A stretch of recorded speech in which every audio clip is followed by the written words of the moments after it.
بھائی نے فرمایا کہ عقیقے کے لیے کتنے حصے ہوتے ہیں؟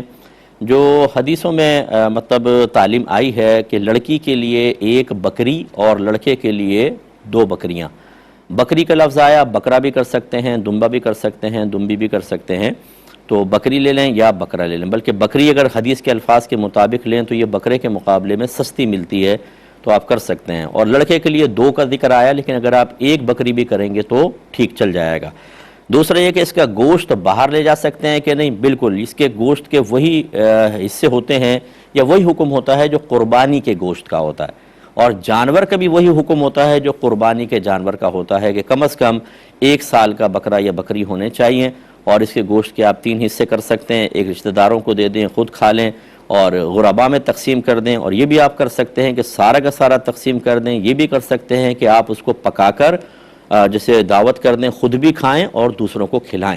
کسی کی ممانعت نہیں ہوتی. بعض کہتے ہیں کہ دادا دادی نانا نانی ماں باپ نہیں کھا سکتے، یہ سب مطلب یہ کہ اپنے پاس سے خود ساختہ باتیں ہیں، سب کے سب کھا سکتے ہیں. اور اسی طرح آپ نے کہا ہڈیاں باہر پھینک سکتے ہیں کہ نہیں، کوئی ممانعت نہیں ہے.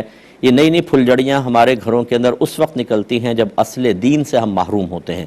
اور مجھے بڑا افسوس ہوتا ہے کہ ہم سال ہا سال، بلکہ بعض لوگ پوری زندگی اسی قسم کی غلط باتوں کی پیروی میں، ان کا خیال رکھتے ہوئے، ان کا اہتمام کرتے ہوئے گزار کر اصل دین سے دور رہتے ہیں. بالکل یہ زحمت ہی گوارا نہیں کرتے کہ ہمارے بڑے اگر ہمیں کچھ بتا رہے ہیں تو وہ موافق شرع ہے یا نہیں، قرآن و حدیث کے مطابق ہے یا نہیں، یا اس کے مخالف ہے.